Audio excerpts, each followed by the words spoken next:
And we are back here on the WHHI-TV Daily News. With me now is David Martin. Many of you, I'm sure, know him from the Piggly Wiggly. He and his family have been an institution here for many years. David, it's good to see you. Thank you for being here. Well, thanks for having me. Yeah, so what brought you here today was my suggestion, because I know you do so many great things in the community, and you just won the Pinnacle Award from the Chamber. So talk to us a little bit about that award, and then we're going to kind of segue into some other parts of the community.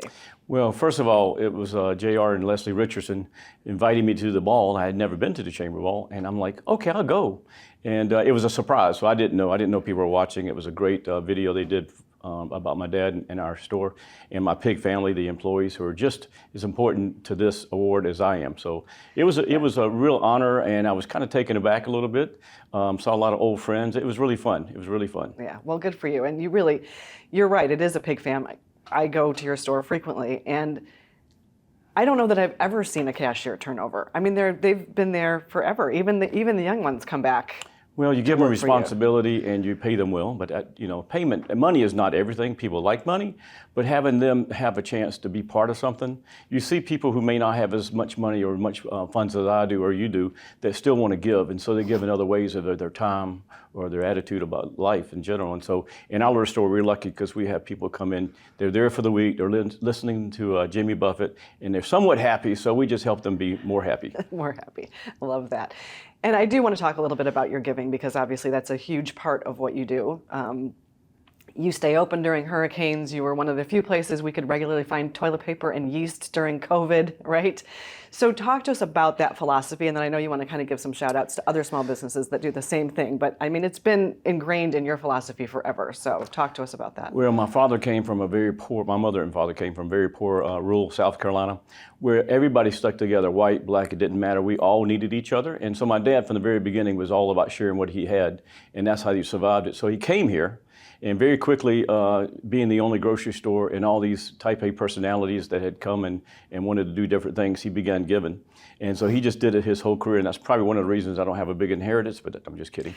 But I can remember distinctly as I was taking over the business once, and I said to him, I said, "Pop, we're gonna have to get you on a donation budget."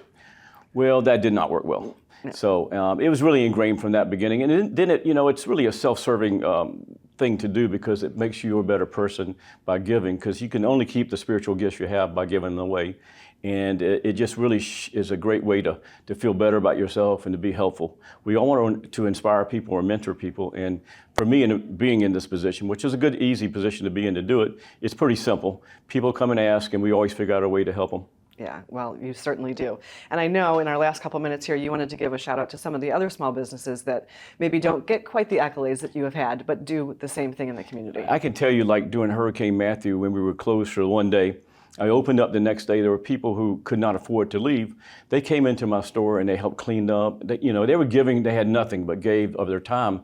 And so you just see that all over the place, and it warms my heart. And I just think it's kind of a spiritual secret that if you do that, you really have a good life. But there's a lot of small businesses here that give. I see the Frosty Frog giving. In Coligny, for example, there's 68 small business people in Coligny, and they're all givers. And it really makes it like a fun family atmosphere. And that's what this award for me really means, is that everybody who, like I'm a small business and I have big competitors, that we can give as well as anybody. Yeah, and obviously the community loves you because you've been here for as many years as you have.